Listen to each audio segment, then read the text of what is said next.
Welcome to the ATU Sports Corner. I'm your host, Donovan Warren, with Caden and Brandon. Today we're going to be doing the NFL Sunday recap, and we're going to start off with the Patriots against the Buccaneers. The Patriots running back Trayvon Henderson broke out with 2 long touchdown runs. What are your all thoughts on Trayvon? Yeah, Trayvon had a big game in this one. 14 carries for 147 yards. That's over 10 yards per carry, and had 2 touchdowns, both of them on long runs. And really, that was kind of the story for New England in this one. A lot of explosive plays. Drake May had a couple of long balls himself, one to Matt Collins and this one to Kyle Williams. But this Buccaneers defense just kept getting hit with a ton of big plays, and that really hurt them. Yeah, I think this Patriots team looked absolutely phenomenal. Like you said, Trayvon Henderson. Here's one of my favorite plays where he looked back just to see if Coach wanted him to go in with it. He had a phenomenal game, proving that he can be the running back one in New England. That's kind of something they've been searching for this season. Ramondre Stevenson has been good in past years, just hasn't really fulfilled that role as much this year. But don't let that discredit from what Drake May did this Sunday. He was 16 for 31 for 270 and 2 touchdowns, and he's emerged as a big MVP favorite now. So I think Drake May, he won the midseason MVP from Fox. I think he's going to continue throughout the rest of this year to be great. They're winners of 7 in a row, and this Bucs team played good. They were at Raymond James, and the Patriots still found a way to win. Yeah, and even there was a little bit of weather in this one. But I do wonder about what the running back situation is going to look like for New England, because I kind of feel like Ramondre has probably been given like a longer leash than he probably should. He's had quite a few fumbles, hasn't had a ton of yards per carry, hadn't been terribly efficient. And Trayvon Henderson, a lot of fans were clamoring for him to get more carries, and finally in a game where Ramondre is out, 14 carries, 147 yards, maybe Vrabel will finally show belief in him. I think they'll kind of start to somewhat shift over to him, kind of like what the Panthers have done with Chuba Hubbard and Rico Dowdle. Just kind of swapping out, because Hubbard was the for sure number 1 at the beginning of the year. They just paid him all that money. He was the top running back, but now Dowdle has emerged as the better running back. Our next game is the Rams against the 49ers, and Rams quarterback Stafford had 13 touchdown passes in the last 3 games. Do y'all think that the Rams are going to continue on like this? Yeah, I think so. I actually placed a little bit of money on them to win the division before the season started, and that's looking all right. I know Seattle is playing at a very high level with them too, but Stafford has just been scorching hot these last few games. 13 touchdowns, like you said. In this one, he had 280 yards and 4 touchdowns. Devontae Adams and Puka Nacua are obviously playing a massive role in that. Those two are some of the better receivers in the league, and Matt Stafford has done a great job of getting those two the ball, especially in the red zone. Stafford loves to rack up those red zone touchdown passes, and that's really helped the Rams get out in front in a ton of games. Like this one, they were up 14-0 very quickly in the first quarter, and San Francisco could never recover from that. Yeah, this Rams team, they look phenomenal yet again. Matthew Stafford continues to impress. As a fantasy quarterback owner of Matthew Stafford, I'm pretty pleased. Went against Jonathan Taylor, so I'm not going to pick up a win regardless. But Stafford did his job. He had 4 touchdowns to 4 different receivers. Spreads the ball out very well. I know Puka Nacua gets a lot of receptions, a lot of targets, but Stafford truly does do a great job of getting the ball spread around very evenly, gets it to a lot of guys and makes sure the whole offense is involved, especially even with Kyron Williams. But on the other side, I want to talk about the 49ers for a little bit and Mac Jones. He was 33 for 39 for 319 yards, 3 touchdowns to just 1 interception. Just 6 incompletions at 88 QBR. What's going to be the move for the Niners moving forward? Because I know they kind of keep milking this Brock Purdy injury, saying that he's going to be back soon. When is soon going to end, and when are they just going to make a indefinite move to what quarterback they're going to play? Yeah, and I mean, they were talking like whenever Purdy first got injured that he might not even miss a game or 2. Yeah, he's going to be back right away. Yeah, but I think now, and especially something that really impressed me about Mac Jones is McCaffrey in this game, 12 carries, 30 yards, not even close to being slightly efficient. So, I mean, if Mac Jones can put on like a good performance, I know a lot of it was they were trailing and just like kind of prevent defenses and that sort of thing, but still at the end of the day, like, Mac Jones has shown a lot, and if the 49ers aren't going to give him an opportunity to start, somebody else will. I think this is also more of just a testament, not taking away from Mac Jones or Brock Purdy, but the Kyle Shanahan system as a whole, showing how successful it can be. Not too long ago, Jimmy Garoppolo was in the Super Bowl in this same system. So this is no discredit to Brock Purdy. He got a bag. Shout out to him. But I think a lot of quarterbacks can succeed in this system, and Mac Jones is truly proving that. I will discredit Brock Purdy a little. It wasn't all that long ago we were acting like he was an MVP. I'll be the first to tell you, I do not like Brock Purdy at all. Like I think Brock Purdy's the definition of a system quarterback. If he was on another team without Kyle Shanahan, I don't think he would be nearly as great, or he wouldn't have got that money, because no one else was going to pay Brock Purdy, in my opinion. Yeah, I feel like he was a product of his environment way more than the 49ers were thriving because of him. Obviously, he had so many great weapons, and Mac Jones is continuing to do a lot of the same things. We're now going to go on to tonight's game with the Eagles against the Packers at 7:15, and the Packers are the team that tried to ban the tush push. What are your thoughts on that, Caden? There should not be a tush push. I'll leave it at that. Tush push should be banned. But Jalen Hurts, 20 total touchdowns on the year, 15 passing, 5 rushing, to just 1 interception. He's been very clean with the ball in his hands. He's missed some passes. He hasn't been great with the ball in his hands, but I think this Eagles team can pick up a big win on Monday Night Football. Yeah, for the Eagles, obviously Jalen Hurts has kind of had an up and down weird season, and Saquon as well. Of course, he had that big breakout game before they went into the bye, but before then he had never really had much of a big performance. But if I'm going to be honest with you, I am very worried about my Packers.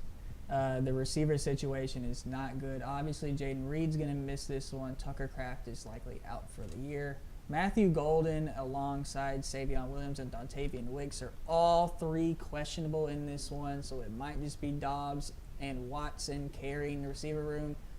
And I really just have not been terribly inspired by Matt LaFleur this season, the way that he's coached this team. I do love Jordan Love. I believe he's a very good quarterback in this league, but I don't think Matt LaFleur has put him in a position to thrive. Micah Parsons, obviously, on the outside, along with Rashawn Gary, has been great this year. He's been rushing the passer incredibly well. The defense has never been the problem with this team. It's been the lack of aggressiveness on offense, and I don't really see that changing tonight.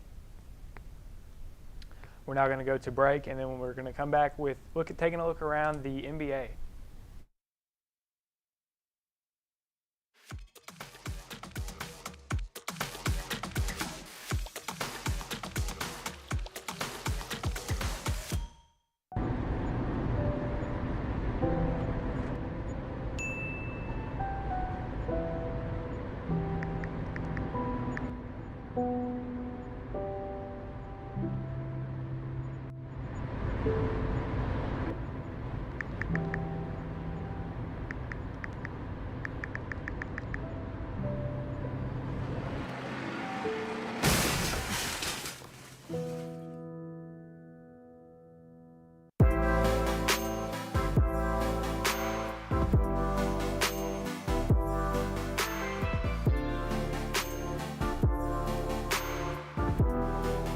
We're back with the NBA, and we're going to talk about the Thunder continuing to dominate. They're the defending champs right now. They have a 10-1 record, and they have the best record in the league right now. What do y'all think about the Thunder? Of course we do. The Thunder are playing at, once again, a very high level. Their only loss was on the second night of a road back-to-back in Portland in a tough game where a lot of threes were hit by guys like Dwap Reith and Drew Holiday on some really tough shots. Just a very bizarre game. But this Thunder team is playing at a super high level, and a lot of that is because A.J. Mitchell, he has really thrived this season coming off the bench. He's the early favorite 4-6 man of the year, and that is not for no reason. 17 points a game. He is absolutely thriving in that new role off the bench. Isaiah Hartenstein as well has played super well recently. He had a 33-19 game the other day. And, of course, Shai Gilgeous-Alexander, baby. That guy was the MVP last year for a reason. He is continuing his dominance. 33 points a night, 5 boards, 6 assists, over 2 stocks, and he's continuing to be consistent, like he loves to say. Yeah, I don't think when you look across the NBA right now, I don't think there's any other team that looks even close to this Thunder squad. Like you said, Shai's averaging 33 points on pretty good efficiency. He's getting to the line well. He's dishing the rock. He had a 12-assist game not too long ago. He's even crashing boards. Shai has been all around this year. Defensively, we've been great. Cason Wallace is averaging 2.5 steals, Holmgren averaging 1.3 blocks. We were great on defense last year, continuing that into this year. Isaiah Joe has been very good on the bench. He's only played 6 games, but he's averaging 15 points per game so far. Like you said, A.J. Mitchell has been great. Aaron Wiggins has been great. We have 6 players averaging double digits right now, one of them being Hartenstein. He had the huge game. And how this team has looked so far without all-star Jalen Williams, I mean, this team is phenomenal. It's built from top to bottom with great players that know how to play their role. And this team just has so much continuity, it's going to be hard to bring down. Yeah, and on the Jalen Williams point, there was a lot of discussion about who was going to be a secondary ball handler with Shea when he was on the floor and who was going to be the primary ball handler whenever Shea is out of the game. And A.J. Mitchell has been so good in that role. 17 points a game, 4 assists, 4 boards, almost 2 steals a night, and pretty limited turnovers. He's been so talented, giving pressure on the rim, which is something the Thunder, I think, really struggled with last year, despite the fact that they won a championship. And just for him to show that, I think, just makes the Thunder that much scarier. I think that was a role that the Thunder were looking for, especially in Topic before this year, was putting pressure on the rim. But fortunately, Topic going down with some injuries. Shout out to him. But A.J. Mitchell has done a great job of filling that role and putting pressure on the opposing defense whenever Shea is out. And that's something I think we lacked all last year that a team like the Pacers had in T.J. McConnell. Moving on, the Pistons take first place in the East with a 6-game winning streak and an 8-2 record. Caden, are you a Pistons fan? I'm not a Pistons fan, but I really like this ball club. I like a lot of players they have. One of those being Cade Cunningham, of course, the leader of that team, averaging over 25 points per game, 4 rebounds, and just shy of 10 assists. He was great last year, brought this Pistons team to somewhat a competitor. They were close to playoffs. I think they did make the playoffs. And this year they're sitting atop the East. I mean, there's not much else you could ask for from a Pistons team that a few years ago was Cade Cunningham was looking at a paper at a desk like this and saying, we're not 2-25 bad or whatever it was. Whatever that atrocious record they had, they've really turned this team around. And I think Cade Cunningham, being the leader of that, is phenomenal. And I think the rest of the roster is playing their role just fine. Yeah, Cade's obviously the leader, averaging almost a double-double. He has been that guy in Detroit for a couple of years now. Sar Thompson, I also think, deserves a little bit of love with the defense that he's playing and also having a little bit of an offensive improvement. But one guy who I think is an early candidate for most improved player of the year is Jalen Duren. This guy is averaging almost 20 points a game, and I think what's been really impressive about him is his ability as a face-up scorer. He's going down. He's facing up with big men. He's dunking on dudes, obviously. His offensive game has improved so much. You see him working as a cutter there. Here he's playing as a short roller, dumping it off to Sar Thompson. His offensive game has just evolved so much, and not really something I expected to see from a player like Duren. I didn't really think he was going to be much of a post scorer or much of a short roll passer, but that's exactly what he's turned into for this Detroit team. They've also, around those two, that's obviously their best 2 players, and the SARs right behind them. They've filled this roster with good people beside them, like off the bench, Paul Reed. Even people that could potentially earn a role later on, like Chaz Lanier from Tennessee last year. He's on their bench. I think he could be really good. But also people in the starting lineup like Ron Holland. He's finally starting to find out who he is kind of in the league, defensive slasher. And then people like Duncan Robinson. He was kind of an underrated pickup for this Pistons team. He has been phenomenal from deep like usual. And I think the supporting cast of this Pistons team is really helping them out. Yeah, the supporting cast has been absolutely great. Isaiah Stewart off the bench is averaging 2 blocks a game, which is absolutely massive. But I think one thing that actually makes the Duren improvement so important is because of these guys that they have off the bench. Ron Holland is a guy who is absolutely incredibly athletic, can jump out of the gym. And because of those Duren developments as a passer in that short roll, he's had so many more opportunities as a cutter and as a roller himself, and now he's averaging almost 10 a game. Our last NBA topic is the 76ers trying to stay afloat despite injuries. Embiid has 22 minutes per game, and Paul George being completely out. They still have a 6-4 record. What do y'all think about the 76ers? It feels like every 76ers game is like a bizarro world. Tyrese Maxey is just playing out of his mind. Joel Embiid is playing very well in the minutes that he does have, but obviously he cannot play a ton of minutes with all the restrictions he is on because of his injury history. But, I mean, just the other day, Trendon Watford had a triple-double and was absolutely incredible. I'm a big fan of Trendon Watford. VJ Edgecombe has been an early favorite for Rookie of the Year. He shot the ball like much better than I was expecting him to do immediately. Those numbers have come down a little bit since the season started. He's at 37% from three now, but if he can hold there, I mean, that's very solid, especially for the way he's able to get to the rim and finish inside. But Paul George obviously has still not played a game for this team, and I think if he can come back and really not even be 100%, but if he can just be at least somewhat of his former self, I think this Philly team is kind of right back and competing for the Eastern Conference. Yeah, I really like this Philly young core. Outside of Embiid, even if he doesn't end up working out, if they could get something for him, or even just play him when he can, when he's healthy. Outside of him, this Philly young core is phenomenal. Tyrese Maxey averaging 33 points per game. That's second in the NBA. Kelly Oubre is having a very big year so far. He's averaging the most points per game of his career. And then Jared McCain, he hasn't got going quite yet this year. In 2 games, he hasn't even scored. But last year, we saw what McCain can do. And they bring in VJ Edgecombe, a rookie out of Baylor. He has been great. Potential Rookie of the Year candidate so far, of course. And then other filler players, kind of like Adem Bona and Justin Edwards, other people that play their role. And then they even have veteran leadership in people like Andre Drummond. So this roster, it's constructed nicely. It's just all centered kind of around Embiid health. Even though Tyrese Maxey has definitely stepped up to play a higher level of basketball, Embiid is going to be a true deciding factor if this team is going to compete down the stretch. Yeah, these young role guys have been a really good addition for this team. And Adem Bona, like you mentioned, has been super solid on the defensive end, 1.7 blocks a game. But at the end of the day, you're right. It is whether or not Embiid is healthy that will determine whether or not they have a real semblance of playoff success. And I don't think Embiid needs to really play a ton in the regular season for them to get there. If this roster can do what they're doing right now, just keep their head above water until they get to the playoffs and somehow get Embiid there healthy, I think they have a real shot. And another guy I like on this team that we didn't mention is Quentin Grimes. I love his gameplay. I like how he plays basketball. He's averaging 17 points per game.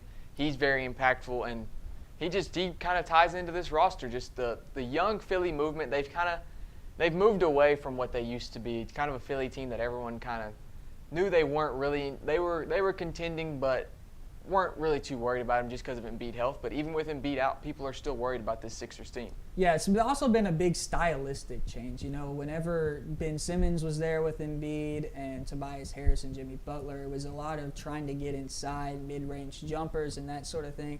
That's not the case with Nick Nurse at the helm. It's been a lot more pace and space. That's all we have for NBA, so we're going to go to break, and we'll come back with the college football pick'em.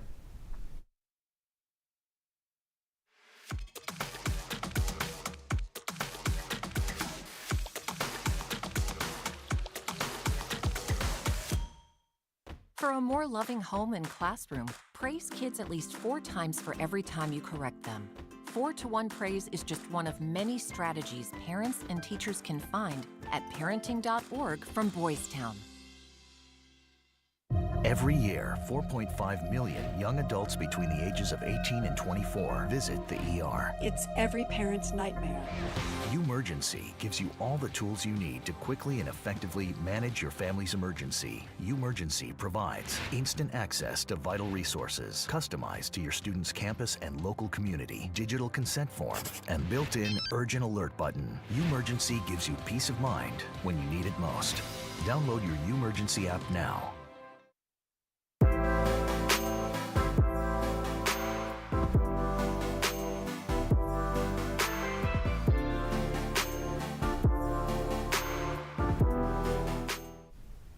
We are back with the college football pick'em. We're going to start with Notre Dame against Pittsburgh. Notre Dame is the favorite currently. Do y'all like Notre Dame?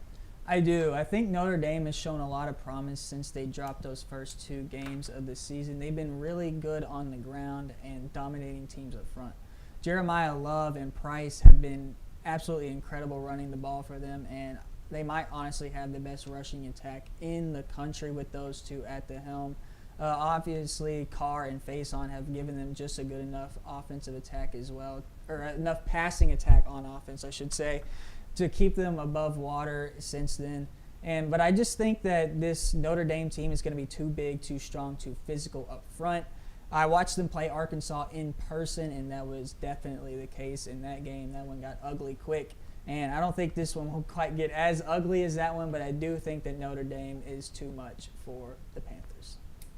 Yeah, C.J. Carr and Jeremiah Love, they've been one of the best tandem duos in the backfield in college football. They have a top offense in all college football. But this Pittsburgh team isn't bad. They're second in rush yards per game in the ACC, and they're third in the ACC overall. They really haven't had a bad season. Hinchell hasn't been a bad quarterback for them. And in the run game, Ja'Kyrian Turner, he has not been bad. 400 yards on 6 touchdowns. This Pitt team shows that they can compete at a high level, but against this Notre Dame offense, I really don't know if it's going to be enough. C.J. Carr has been dominant against every team he's played. Like you said, they lost those first 2, but they're winners of 7 in a row since then. Those first 2 losses were against very good teams also. So they've really gotten it rolling since then. Jeremiah Love continues to prove that he's a top quarterback or running back. And this Notre Dame team is going to be competing for a playoff spot and potentially more. Our next game is Oklahoma against the Tide. Roll Tide. It is Roll Tide in this one for me. I have not been super impressed by Oklahoma since John Mateer went down with that injury. And really, ever since he's been back, he hasn't quite been the same type of player. In the 4 games since he came back, he's had 4 interceptions to just 2 touchdowns and not a lot of yards to go with that. I'm just not really having the same type of faith in that offense. But this Alabama offense with Ryan Williams and Jeremy Bernard, I mean, Ty Simpson is doing a great job of getting those 2 guys the ball, almost 2,500 yards, 21 touchdowns to just 1 interception.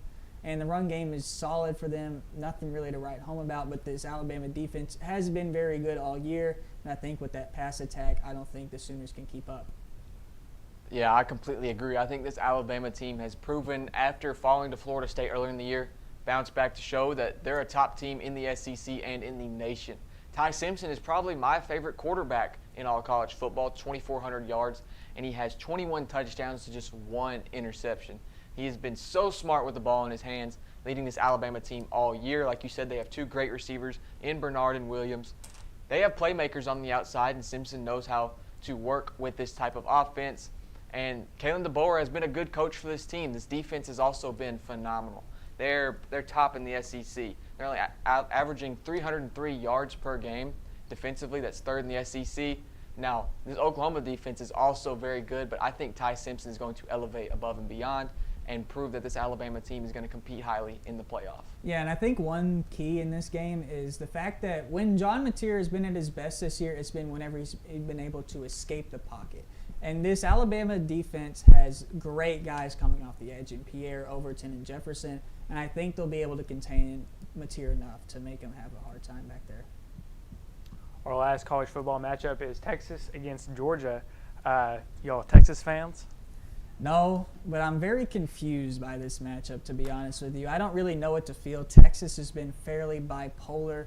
They play an overtime game with Kentucky right after absolutely dominating an Oklahoma team who was viewed as one of the better teams in the entire nation before then.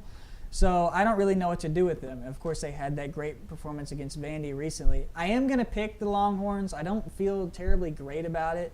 I do think the receiving core for this team is going to be a key. Ryan Wingo has been incredible for them. Moore, Livingstone, and Mosley have been solid on the outside as well. I know Arch Manning hasn't really been great stretching the ball downfield to them, but still at the same time in the underneath routes, they have really thrived in those. So I think that would be the key if they can generate big plays off of those short throws, and I think they can do it enough. Arch Manning has definitely improved since the beginning of the season. At the beginning of the year, he looked atrocious. He wasn't even completing easy passes. But he's really turned it around. This whole Texas team has turned it around. And they're real competitors now, especially after that win against Vandy. I thought Diego Pavia and the Commodores were going to destroy them. I was completely wrong on that one.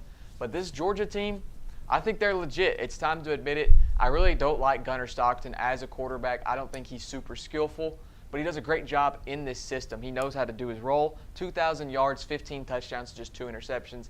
He has one of the more skillful wide receivers, in my opinion, in the country in Zachariah Branch. He's a great number 1 option. And this Georgia team is figuring out their identity. Their defense is great. They're 8-1 overall, top 5 in the nation, and they're finally figuring out who they're going to be come playoff time. We are now going to finish it off with the underdog of the week. Let's go over y'all's picks. Yeah, so I haven't won one of these yet, and we're coming to the end of the year, so that's not ideal. I'm going to roll with Virginia going on the road to play Duke. UVA is going to be without their quarterback, Chandler Morris. It'll probably be Daniel Kalen starting at quarterback for them. And I don't have a ton of faith in that, to be honest with you. Their offense looked awful against Wake Forest with Morris out. They scored just 9 points against a Wake Forest defense that is not terribly impressive. But, hey, let's bet on a backup quarterback. Why don't we? UVA, they are competing for an ACC title, and I think that they're going to come out motivated and hopefully take down the Blue Devils. I think another ranked team is going to go down, and that's going to be the Utah Utes. I'm really not a big believer in this Devin Dampier offense.